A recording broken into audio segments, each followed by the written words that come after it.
Hi, this is Naveen Kumar. ജീവിതം വളരെ ചെറുതാണ്. ആ ചെറിയ ജീവിതത്തിൽ നമ്മളെടുക്കുന്ന തീരുമാനങ്ങളായിരിക്കാം നമ്മുടെ ജീവിതത്തെ കെട്ടിപ്പടുക്കുന്നത്. നമ്മുടെ ശീലങ്ങളുടെ കാര്യത്തിലും നാം ചില തീരുമാനങ്ങൾ എടുക്കാറുണ്ട്. എല്ലാ തീരുമാനങ്ങളും കൃത്യമായി നമുക്ക് എടുക്കാൻ കഴിയണമെന്നില്ല, കാരണം നമ്മളൊക്കെ മനുഷ്യരാണല്ലോ. എന്നിരുന്നാലും ചില തീരുമാനങ്ങൾ എടുക്കാതിരിക്കുന്നത് തീർച്ചയായും നമ്മുടെ ജീവിതത്തിന് പോസിറ്റീവായ ഒരു ഡയമെൻഷൻ ഉണ്ടാക്കി തരും. നമ്മുടെ വിദ്യാഭ്യാസപരമായോ കരിയർ പരമായോ നമ്മുടെ കുടുംബപരമായോ നമ്മുടെ സാമ്പത്തികപരമായോ ഉള്ള തീരുമാനങ്ങൾ എടുക്കുന്ന സമയത്ത് ചില കാര്യങ്ങൾ, ചില തീരുമാനങ്ങൾ, ചില ശീലങ്ങൾ ഉണ്ടാവാതിരിക്കാൻ ഇന്നു മുതൽ നമുക്ക് ശ്രദ്ധിക്കാം. ഇന്ന് ഈ വീഡിയോയിലൂടെ നമുക്ക് ഉണ്ടാവാതിരിക്കേണ്ട 6 ശീലങ്ങളെ പറ്റിയാണ് സംസാരിക്കാൻ പോകുന്നത്. ഈ 6 ശീലങ്ങൾ ഉണ്ടാവാതിരുന്നാൽ തീർച്ചയായും നമുക്ക് മനോഹരമായ രീതിയിൽ ജീവിതം മുൻപോട്ട് കൊണ്ടുപോകാൻ സാധിക്കും. അതല്ല, ഈ 6 തീരുമാനങ്ങൾ നമ്മുടെ ജീവിതത്തിൽ നമ്മൾ എടുക്കുകയാണെങ്കിൽ, ഈ 6 ശീലങ്ങൾ നമ്മുടെ ജീവിതത്തിൽ ഉണ്ടെങ്കിൽ തീർച്ചയായും 10 വർഷം കഴിയുന്ന സമയത്ത് നാം ഇന്നെടുത്ത ഈ തീരുമാനത്തെക്കുറിച്ച് ഓർത്ത് ദുഃഖിക്കേണ്ടി വരും. പശ്ചാത്താപത്തോടുകൂടി ഇന്നെടുത്ത തീരുമാനങ്ങളെ ഓർക്കേണ്ടി വരും. നമുക്ക് ഏതൊക്കെയാണ് ആ 6 കാര്യങ്ങളെന്ന് കൃത്യമായി മനസ്സിലാക്കാം. ആ തീരുമാനങ്ങൾ അല്ലെങ്കിൽ ആ ശീലങ്ങൾ നമ്മുടെ ജീവിതത്തിൽ ഉണ്ടാവാതിരിക്കാനായുള്ള കാര്യങ്ങൾ നമുക്ക് ചെയ്യാം.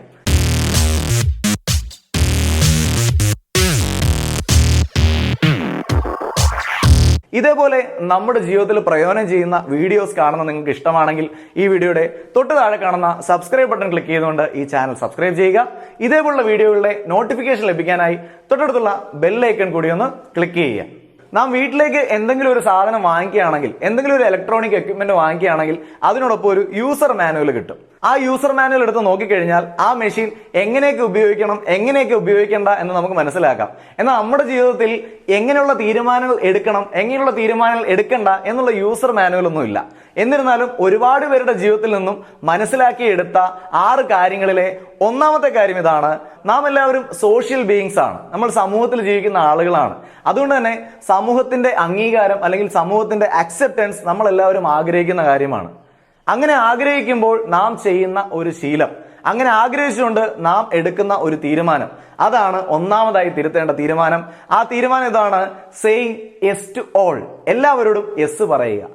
ആൾക്കാർ നമ്മുടെ അടുത്ത് പല കാര്യങ്ങൾക്കായി വിളിക്കും. ഈ കാര്യങ്ങൾക്കൊക്കെ നാം യെസ് പറയാൻ പോയി കഴിഞ്ഞാൽ പ്രധാനപ്പെട്ട പല കാര്യങ്ങളും നമുക്ക് ചെയ്യാൻ സാധിക്കുകയില്ല. പ്രാധാന്യമുള്ള കാര്യങ്ങൾ ചെയ്യാൻ കഴിയണമെന്നുണ്ടെങ്കിൽ എവിടെ യെസ് പറയണം, എവിടെ നോ പറയണം എന്ന് നമുക്ക് തിരിച്ചറിയാൻ കഴിയണം. എല്ലാ സ്ഥലങ്ങളും നമ്മൾ യെസ് പറഞ്ഞാൽ എന്ത് സംഭവിക്കും? നമ്മുടെ സമയം മുഴുവനും ആ കാര്യങ്ങൾക്കായി ചിലവഴിക്കേണ്ടി വരും. നമ്മളെ കൊണ്ട് ചെയ്യാൻ കഴിയാത്ത കാര്യത്തിനും നമ്മൾ യെസ് പറയുകയാണെങ്കിൽ അത് നമുക്ക് ടെൻഷനും സ്ട്രെസ്സും ഒക്കെ കൂടുതലാക്കാനേ കാരണമാവുകയുള്ളൂ. എല്ലാ കാര്യത്തിനും യെസ് പറയുന്ന ശീലം അവോയ്ഡ് ചെയ്യുക. ആ ഒരു തീരുമാനം എടുത്ത് മാറ്റുക എന്നുള്ളതാണ് നാം ഒന്നാമതായി ചെയ്യേണ്ടത്. നമ്മുടെ എനർജി വെറുതെ വേസ്റ്റ് ചെയ്യുന്ന, നമ്മുടെ സമയം വെറുതെ വേസ്റ്റ് ചെയ്യുന്ന ഒരുപാട് ആക്ടിവിറ്റീസ് ഉണ്ട്. ആ ആക്ടിവിറ്റീസിനോടൊക്കെ നാം യെസ് പറയാനാണ് തുടങ്ങുന്നതെങ്കിൽ തീർച്ചയായും ഇതിനെക്കുറിച്ച് ഓർത്ത് 10 വർഷം കഴിയുമ്പോൾ നാം ദുഃഖിക്കും. നമുക്കറിയാം, കൃത്യമായി ലക്ഷ്യമുള്ള ഒരു വ്യക്തിയെ സംബന്ധിച്ച് അദ്ദേഹം വെറുതെ സമയം ചിലവഴിക്കാറില്ല. എല്ലാവരും പറയുമ്പോൾ, ഇപ്പോൾ ഒരാൾ സിനിമയ്ക്ക് പോകാം എന്ന് പറഞ്ഞ് വിളിക്കുമ്പോൾ ഉടനെ ചെയ്തുകൊണ്ടിരുന്ന പരിപാടി നിർത്തി സിനിമയ്ക്ക് പോയില്ല. അദ്ദേഹം എന്താണോ ലക്ഷ്യം വച്ചിരിക്കുന്നത് ആ ലക്ഷ്യത്തിന് വേണ്ടിയായിരിക്കും മുൻപോട്ട് പോകുന്നത്. അതുകൊണ്ട് തന്നെ ആ സിനിമയ്ക്ക് വിളിക്കുന്ന ആളുകളോട് നോ, എനിക്കിപ്പോൾ വരാൻ കഴിയില്ല എന്ന് കൃത്യമായി പറയും. ഇതേപോലെ സിനിമ ഒരു എക്സാമ്പിളായി പറഞ്ഞു എന്ന് മാത്രം. ഇതേപോലെ ഒരുപാട് ഇൻസ്റ്റൻസുകളുണ്ട്. നാം പല കാര്യങ്ങൾ ചെയ്തുകൊണ്ടിരിക്കുന്നതിനിടയിൽ പല ആളുകളെയും സന്തോഷിപ്പിക്കാൻ പോയാൽ യെസ് പറയേണ്ടി വരും. അവിടെ യെസ് പറയുന്നതിന് പകരം നോ പറയാൻ പഠിക്കുക, നോ പറഞ്ഞ് ശീലിക്കുക എന്നുള്ളതാണ് ഒന്നാമതായി ചെയ്യേണ്ടത്. ഇത്തരത്തിൽ നാം നോ പറയുമ്പോൾ സംഭവിക്കുന്ന 3 കാര്യങ്ങളുണ്ട്. ഒന്നാമതായി, നമുക്ക് സമയത്തിനോടുള്ള വാല്യൂ ആണ് നമ്മൾ കാണിക്കുന്നത്. നമുക്ക് ഒരുപാട് കാര്യങ്ങൾ ചെയ്യാനുണ്ടെന്നും അത് ചെയ്യാനുള്ളത് കൊണ്ട് ആണ് നോ പറഞ്ഞതെന്നും സ്വയം മനസ്സിനൊരു ബോധ്യം ഉണ്ടാവും. രണ്ടാമതായി, നമ്മൾ നമ്മളെ തന്നെ എംപവർ ചെയ്യുകയാണ്. കാര്യം കൃത്യമായി ചെയ്യാനൊരു കാര്യം ഉള്ളത് കൊണ്ടാണ് താൻ നോ പറഞ്ഞത് എന്നത് നാം ആലോചിക്കുമ്പോൾ നമുക്ക് നമ്മളോട് തന്നെ ഒരു ബഹുമാനം തോന്നും. സെൽഫ് റെസ്പെക്ട് ഡെവലപ്പ് ചെയ്യാൻ അത് കാരണമാവും. മൂന്നാമതായി, you know exactly where to reach. നിങ്ങൾക്ക് എവിടെയാണ് എത്തിച്ചേരേണ്ടതെന്ന് കൃത്യമായി അറിയാം. അതുകൊണ്ടാണ് അതുമായി ബന്ധപ്പെട്ടതല്ലാത്ത കാര്യങ്ങൾക്ക് നിങ്ങൾ നോ പറയുന്നത്. യെസ് പറയേണ്ട കാര്യങ്ങൾക്കൊക്കെ യെസ് പറയുക. എല്ലാവരോടും നോ പറയണമെന്നല്ല ഞാൻ പറഞ്ഞതിൻ്റെ അർത്ഥം. മറിച്ച് നമ്മുടെ കൃത്യമായ ലക്ഷ്യത്തിലേക്ക് മുൻപോട്ട് നാം പോകുന്ന സമയത്ത് ആവശ്യം, അനാവശ്യം, അത്യാവശ്യം എന്ന് 3 കാറ്റഗറിയായി കാര്യങ്ങളെ തിരിച്ച് അനാവശ്യമായി കാര്യങ്ങൾക്ക് നമ്മുടെ സമയത്തെ കളയുന്നതിന് പകരമായി ആ കാര്യങ്ങൾക്ക് നോ പറയാൻ പഠിക്കുക. രണ്ടാമതായി നമ്മൾ ഒഴിവാക്കേണ്ട ശീലം ഇതാണ്: നോട്ട് പ്രയോറിറ്റൈസിങ് യുവർ സെൽഫ്. നിങ്ങളൊരു പ്രാധാന്യം കൊടുക്കുന്നില്ല. പേഴ്സണൽ ഗ്രോത്ത്, അല്ലെങ്കിൽ സ്വയം വളരുന്നതിന് സഹായകരമായ കാര്യങ്ങൾക്ക് നിങ്ങൾ പ്രാധാന്യം കൊടുക്കുന്നില്ല. രാവിലെ ജോലിക്ക് പോകണു, ആ ജോലിയുടെ കാര്യങ്ങളായിട്ട് മുൻപോട്ട് നടക്കണു, ജോലി ചെയ്യണു, തിരിച്ചു വരണു, കിടന്നുറങ്ങണു, പിറ്റേ ദിവസം രാവിലെ ജോലിക്ക് പോകണു. അങ്ങനെയാണ് നിങ്ങൾ പോകുന്നതെങ്കിലും 10 വർഷം കഴിയുമ്പോൾ നിങ്ങൾക്ക് വിഷമിക്കേണ്ടി വരും. നിങ്ങളുടെ ഗ്രോത്തിന് വേണ്ടി നിങ്ങൾ ഒരു വർഷത്തെ ഉപയോഗിച്ചില്ല എന്നുണ്ടെങ്കിൽ ആ വർഷം യഥാർത്ഥത്തിൽ വേസ്റ്റാണ്. നാം നമ്മുടെ ഹെൽത്തിന്, നമ്മുടെ ആരോഗ്യത്തെ സംരക്ഷിക്കാനായി, നമ്മുടെ നൈപുണ്യങ്ങൾ അല്ലെങ്കിൽ സ്കിൽ ഡെവലപ്പ് ചെയ്യാനായി, നമ്മുടെ ഗോൾ അല്ലെങ്കിൽ ലക്ഷ്യത്തിലേക്ക് എത്തിച്ചേരാനായുള്ള കാര്യങ്ങൾ ചെയ്യുന്നതൊക്കെ നമ്മുടെ പേഴ്സണൽ ഗ്രോത്തിലുള്ള കാര്യങ്ങളാണ്. പേഴ്സണൽ ഗ്രോത്തിന് കൂടി വേണ്ടി കുറച്ച് സമയം എല്ലാ ദിവസവും കണ്ടെത്താൻ നാം തയ്യാറാണ്. നമുക്ക് പ്രയോറിറ്റൈസേഷൻ കൊടുത്തില്ല എന്നുണ്ടെങ്കിൽ, നോട്ട് പ്രയോറിറ്റൈസിങ് അവർ സെൽഫ് ആണ് നമ്മുടെ സിദ്ധാന്തമെങ്കിൽ, തീർച്ചയായും 10 വർഷം കഴിയുമ്പോൾ അതിനെക്കുറിച്ച് ഓർത്ത് ദുഃഖിക്കേണ്ടി വരും.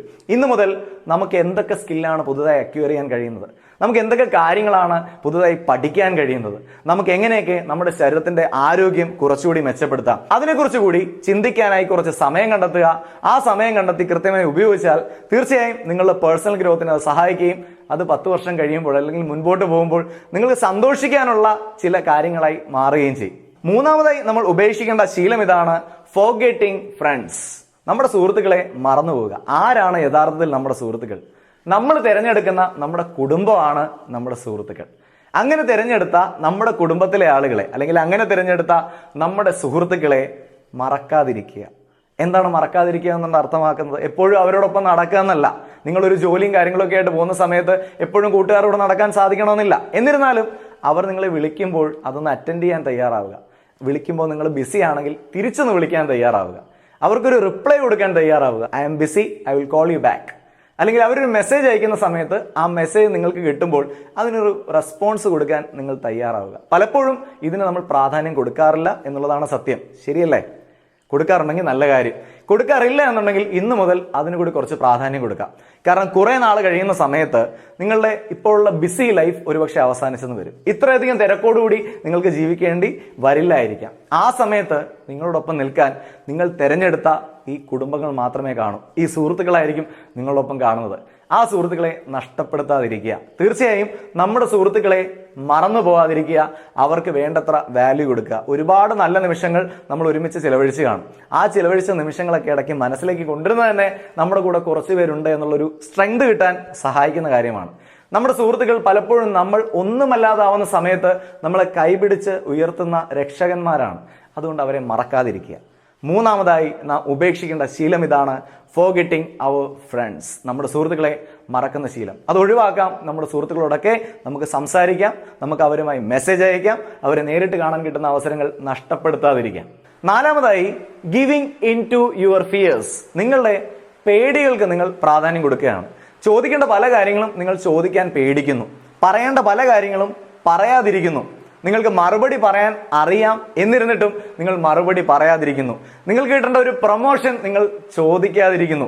നിങ്ങൾ ഇതുപോലെ ചോദിക്കാനും പറയാനും മറുപടി പറയാനും ഒക്കെയുള്ള ആ ശക്തിയെ ചോർത്തി കളഞ്ഞാൽ, അല്ലെങ്കിൽ അങ്ങനെ നിങ്ങൾക്ക് പറയാൻ ഭയമാണെങ്കിൽ, ഈ ഭയം 10 വർഷം കഴിയുമ്പോൾ നിങ്ങളെ ആക്രമിക്കുമെന്നുള്ളത് തീർച്ചയാണ്. 10 വർഷം കഴിയുമ്പോൾ നിങ്ങൾക്ക് തോന്നും, എന്തിനാണ് ഞാനന്ന് ഭയന്നത്? അന്ന് ഭയന്നുകൊണ്ട് എന്തെങ്കിലും പ്രയോജനം എൻ്റെ ജീവിതത്തിൽ ഉണ്ടായോ? അന്ന് ഞാൻ ഭയക്കാതെ മുൻപോട്ട് പോയിരുന്നെങ്കിൽ ഇന്ന് എൻ്റെ ജീവിതം ഇങ്ങനെ ആകുമായിരുന്നോ? ഇത്തരത്തിലുള്ള ഒരു ചിന്ത നമുക്ക് 10 വർഷത്തിനോ 20 വർഷത്തിനോ ശേഷം ഉണ്ടാവാതിരിക്കട്ടെ. അങ്ങനെ ഉണ്ടാവാതിരിക്കാനായി ഇന്ന് പറയേണ്ട കാര്യങ്ങൾ പറയാനുള്ള ചങ്കൂറ്റം കാണിക്കുക. മറുപടി പറയേണ്ട സമയത്ത് മറുപടി പറയുക.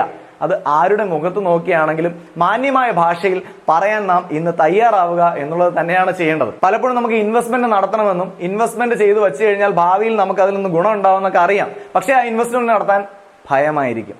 ചില ബന്ധങ്ങൾ നമുക്കറിയാം, നമുക്ക് ആ ബന്ധങ്ങൾ ടോക്സിക് ആണ്, വിഷം പോലെയാണ്, നമ്മുടെ എനർജിയെ മുഴുവൻ കളയണ ഒരു ബന്ധമായിരിക്കാം. അത്തരത്തിലുള്ള ബന്ധങ്ങളിൽ നിന്നും മാറി നിൽക്കാൻ നാം തയ്യാറാവണം. ഇവിടെ നിന്നൊക്കെ മാറാൻ ഭയം കാണിക്കരുത്. ആ ഭയത്തെ അതിജീവിക്കുക എന്നുള്ളത് തീർച്ചയായും 10 വർഷം കഴിഞ്ഞ് ചിന്തിക്കുമ്പോൾ നിങ്ങൾക്ക് പ്രയോജനം ലഭിക്കുന്ന കാര്യമാണ്. നിങ്ങൾ ഇന്ന് ഇതിനെ ഭയന്നിരുന്നാൽ അത് നാളെ പശ്ചാത്താപത്തിന് കാരണമാവുമെങ്കിൽ ഇന്ന് നമ്മുടെ ഭയങ്ങളെയൊക്കെ മാറ്റിവെച്ച് മുൻപോട്ട് പോവുക എന്നുള്ളത് തന്നെയാണ് നമ്മൾ ചെയ്യേണ്ടത്. 10 വർഷത്തിന് ശേഷം നമ്മളെ വേദനിപ്പിക്കാൻ പോകുന്ന, നമുക്ക് ഒരുപാട് ദുഃഖങ്ങൾ തരാൻ പോകുന്ന മറ്റൊരു കാര്യമാണ് അഞ്ചാമത്തെ പോയിന്റ്. ഇതാണ്: സ്പെൻഡിങ് റെക്ലെസ് ആയ രീതിയിൽ നമ്മൾ ചിലവഴിക്കുകയാണ്. കിട്ടുന്ന വരുമാനം മുഴുവനും ഡിപ്രീഷിയേറ്റ് ചെയ്ത് പോകുന്ന അസറ്റുകൾ വാങ്ങിക്കൂട്ടാനായി നാം ഉപയോഗിക്കുകയാണ്. കുറെ നാൾ കഴിയുമ്പോൾ ഈ അസറ്റുകൾ പലതും നശിക്കും. അത് നശിക്കുന്ന സമയത്ത് നമ്മൾ അന്ന് ഇൻവെസ്റ്റ് ചെയ്ത ആ മണിയും കൂടെ പോവുകയാണ്.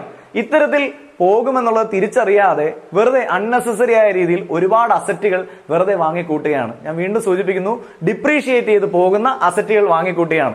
അങ്ങനെ നിങ്ങൾ ചെയ്യുകയാണെങ്കിൽ ഇത് നിങ്ങളെ ദുഃഖിപ്പിക്കും എന്നുള്ളത് തീർച്ചയാണ്. എവിടെയൊക്കെയാണ് താൻ ചിലവഴിക്കുന്നതെന്ന് ഇന്ന് കൃത്യമായി അറിയില്ലെങ്കിലും അത് നാളെ നമുക്ക് വേദനകൾ സമ്മാനിക്കും. കൃത്യമായ ഒരു ബജറ്റ് ഇല്ലാതെയാണ് നാം കാശ് ചിലവാക്കുന്നതെങ്കിൽ പലപ്പോഴും കൂടുതൽ കടം വാങ്ങി കൂട്ടാൻ മാത്രമേ അത് സഹായിക്കുകയുള്ളൂ. എപ്പോഴും എല്ലാ മാസത്തിനും ഒരു എമർജൻസി ഫണ്ട് നമ്മൾ ക്രിയേറ്റ് ചെയ്യുക. എല്ലാ മാസത്തിന്റെ അവസാനം എമർജൻസി അത്യാവശ്യത്തിന് വേണ്ടിയുള്ള കുറച്ച് കാശ് നമ്മൾ മാറ്റിവെക്കാൻ തയ്യാറാവുക. അത്തരത്തിലൊരു സേവിംഗ് ഹാബിറ്റ് കൂടി നമുക്ക് തുടങ്ങാം. അത് ഇൻഷുറൻസ് ആയോ, ബോണ്ടായോ, ഷെയർ ആയോ, നിങ്ങൾക്ക് ഇഷ്ടമുള്ള രീതിയിൽ തന്നെ എമർജൻസി ഫണ്ടുകൾ സ്വരൂപിക്കുന്നതിൽ ഇന്നു മുതൽ നമുക്ക് ശുഷ്കാന്തി കാണിക്കാം. അത്തരത്തിൽ നാം തീർച്ചയായും ഇന്നെടുക്കുന്ന തീരുമാനം നമുക്ക് നാളെ പ്രയോജനം ചെയ്യുമെന്നുള്ളത് ഉറപ്പാണ്. കൃത്യമായ രീതിയിലല്ല നിങ്ങളുടെ ചിലവുകളെങ്കിൽ, റെക്ലെസ് ആയിട്ടാണ് നിങ്ങൾ സ്പെൻഡ് ചെയ്യുന്നതെങ്കിൽ 10 വർഷം കഴിയുമ്പോൾ നിങ്ങൾ ഒരുപാട് ഇന്ന് നിങ്ങൾ ചിലവഴിക്കുന്ന രീതി വിഷമിപ്പിക്കും. നമ്മളെ വിഷമിപ്പിക്കുന്ന 3 സ്പെൻഡിങ് രീതികൾ അല്ലെങ്കിൽ 3 ചിലവാക്കുന്ന രീതികൾ ഞാനൊന്ന് സൂചിപ്പിക്കുകയാണ്. ഒന്ന്, സ്പെൻഡിങ് വിത്തൗട്ട് പ്ലാൻ. കൃത്യമായ ഒരു പ്ലാൻ ഇല്ലാതെ വെറുതെ ചിലവാക്കുകയാണ്. Number 2, spending without track. എവിടെയാണ് ചെലവഴിക്കുന്നതെന്ന് കൃത്യമായി അറിയാതെ നാം ചിലവാക്കിക്കൊണ്ടിരിക്കുകയാണ്. Number 3, impulsive purchase. പെട്ടെന്ന് തോന്നലുണ്ട് നമ്മൾ പർച്ചേസ് ചെയ്യാണ്. ഈ സാധനം വാങ്ങിച്ച് വീട്ടിൽ വരുമ്പോഴാണ് എനിക്കിത് ആവശ്യമില്ലാത്ത കാര്യമായിരുന്നല്ലോ എന്ന് ചിന്തിക്കുന്നത്. ഈ 3 കാര്യങ്ങളും അവോയ്ഡ് ചെയ്യുന്നതും തീർച്ചയായും 10 വർഷം കഴിയുമ്പോൾ സന്തോഷിക്കാനുള്ള വകയ്ക്ക് കാരണമായി തീരും. നാം ഉപേക്ഷിക്കേണ്ട 6ാമത്തെ ശീലം അല്ലെങ്കിൽ 6ാമത്തെ തീരുമാനം ഇതാണ്: നോട്ട് പെർസ്യൂയിങ് യുവർ ഡ്രീംസ്. നിങ്ങളുടെ സ്വപ്നങ്ങൾക്ക് വേണ്ടി നിങ്ങൾ യാതൊന്നും ചെയ്യുന്നില്ല. മാസമുള്ള ചെലവ് പോകാനും കൃത്യമായ ബില്ലുകൾ അടയ്ക്കാനും ലോണിന്റെ കൃത്യമായ എമൗണ്ട് അടയ്ക്കാനും മാത്രമാണ് നിങ്ങൾ ജീവിക്കുന്നതെങ്കിൽ, രാവിലെ മുതൽ വൈകുന്നേരം വരെ ഏതെങ്കിലുമൊക്കെ ജോലി ചെയ്ത് അത് തീർക്കാൻ വേണ്ടി മാത്രമാണ് ജീവിക്കുന്നതെങ്കിൽ കുറെ നാളുകൾക്ക് ശേഷം നിങ്ങൾ ചിന്തിക്കും, അന്ന് എനിക്ക് ഇഷ്ടമുള്ള കാര്യം ചെയ്ത് ഇതേപോലെ തന്നെ എനിക്ക് കാശുണ്ടാക്കി കൂടായിരുന്നോ? ഇഷ്ടമുള്ള കാര്യം ചെയ്ത് കാശുണ്ടാക്കി എനിക്ക് ഈ കാര്യങ്ങളൊക്കെ ചെയ്ത് മുൻപോട്ട് പൊക്കൂടായിരുന്നോ? ഇങ്ങനെ നിങ്ങൾ ചിന്തിക്കേണ്ടി വരും. അതുകൊണ്ട് നിങ്ങൾക്ക് ഇഷ്ടമില്ലാത്ത മേഖലയിലാണ് ഇപ്പോൾ ജോലി ചെയ്യുന്നതെങ്കിൽ ദയവായി നിങ്ങൾക്ക് ഇഷ്ടമുള്ള മേഖലയിലേക്ക് ഷിഫ്റ്റ് ചെയ്യാൻ മനസ്സ് കാണിക്കുക. അതിന് മടി കാണിക്കാതിരിക്കുക. നിങ്ങളുടെ സ്വപ്നങ്ങളും ആഗ്രഹങ്ങളും ചേസ് ചെയ്ത് മുൻപോട്ട് പോകാനായി മടി കാണിക്കാതിരിക്കുക. അത്തരത്തിൽ നിങ്ങൾക്ക് നിങ്ങളുടെ സ്വപ്നങ്ങളെയും ആഗ്രഹങ്ങളെയും ചേസ് ചെയ്ത് മുൻപോട്ട് പോകാൻ കഴിഞ്ഞാൽ തീർച്ചയായും കുറച്ച് കഴിയുമ്പോഴേക്കും നിങ്ങൾക്ക് കൃത്യമായ രീതിയിൽ തന്നെ നിങ്ങളുടെ ചെലവുകളും നിങ്ങളുടെ ലോണിന്റെ അടവുകളും ഇതൊക്കെ കൃത്യമായി അടച്ച് മുൻപോട്ട് പോകാൻ സാധിക്കും. ഈ തീരുമാനം എടുക്കേണ്ട സമയം ഇതാണ് എന്നുണ്ടെങ്കിൽ ഇപ്പോൾ തന്നെ ഈ തീരുമാനം എടുക്കുക. Take right decision at right time. 10 വർഷം കഴിഞ്ഞിരുന്ന് ചിന്തിക്കണ സമയത്ത് അന്ന് ഞാൻ അങ്ങനെ ചെയ്യേണ്ടതായിരുന്നു എന്ന് ചിന്തിച്ചിട്ട് കാര്യമില്ല.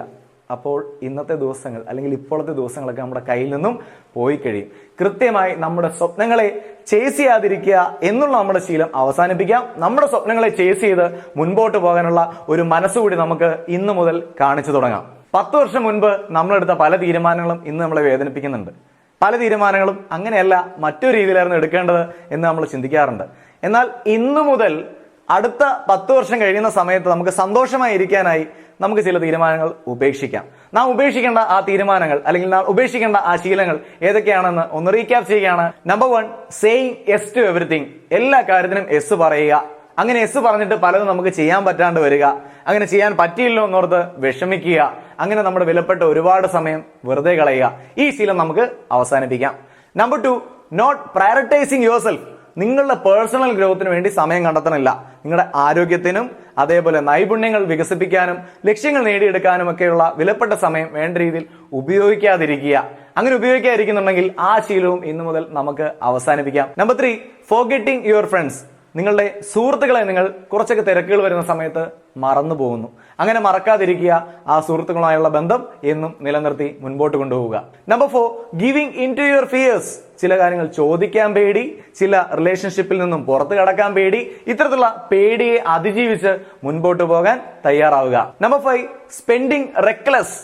കൃത്യമായ ഒരു കണക്കൂട്ടലില്ലാതെ വെറുതെ നമ്മുടെ കാശ് ചിലവഴിച്ച് കളയുകയാണ്. അങ്ങനെ ചിലവഴിക്കുന്ന ശീലം മാറ്റി കൃത്യമായ ഒരു ബജറ്റ് ഉണ്ടാക്കി എവിടെയൊക്കെയാണ് ചിലവഴിക്കുന്നതെന്ന് മനസ്സിലാക്കി കൃത്യമായ ചിലവുകൾ ചെയ്തുകൊണ്ട് നമുക്ക് കുറച്ചൊക്കെ ഭാവിയിലേക്ക് കൂടി കരുതിക്കൊണ്ട് മുൻപോട്ട് പോകാം. And number 6, not pursuing your dreams. നിങ്ങളുടെ സ്വപ്നങ്ങൾക്ക് വേണ്ടി ഒന്നും ചെയ്യണില്ല. വെറുതെ രാവിലെ പോയിട്ടൊരു ജോലി ചെയ്യണു.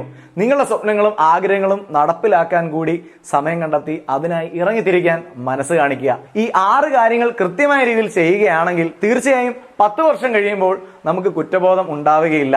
ഈ 6 കാര്യങ്ങൾ ചെയ്യാതിരിക്കുന്നതുകൊണ്ട് ഉറപ്പായും നമുക്ക് ഒരുപാട് സന്തോഷങ്ങൾ ഉണ്ടാവുകയും ചെയ്യും. അതുകൊണ്ട് ഈ 6 കാര്യങ്ങൾ എപ്പോഴും മനസ്സിൽ കരുതുക, ഈ 6 കാര്യങ്ങൾ ചെയ്യാതിരിക്കുക. അത്തരത്തിൽ നിങ്ങൾ മുൻപോട്ട് പോകാനും ഭാവിയിൽ മികച്ച ഓർമ്മയായി ഈ ദിനങ്ങൾ മാറാനും സാധിക്കട്ടെ എന്ന് ഹൃദയത്തിന്റെ ഭാഷയിൽ ആശംസിക്കുന്നു. ഈ വീഡിയോ നിങ്ങൾക്ക് ഇഷ്ടമായെങ്കിൽ ഒരു ലൈക്ക് അടിച്ചേക്കുക. കൂടാതെ ഈ വീഡിയോയുടെ തൊട്ട് താഴെ കാണുന്ന സബ്സ്ക്രൈബ് ബട്ടൺ ക്ലിക്ക് ചെയ്തുകൊണ്ട് ഈ ചാനൽ സബ്സ്ക്രൈബ് ചെയ്യുക. ഇതേപോലുള്ള വീഡിയോകളുടെ നോട്ടിഫിക്കേഷൻ ലഭിക്കാനായി തൊട്ടടുത്തുള്ള ബെല്ലൈക്കൺ കൂടി ഒന്ന് enable ചെയ്തിടുക. Thank you for watching this video. Wishing you all the very best. NK signing off.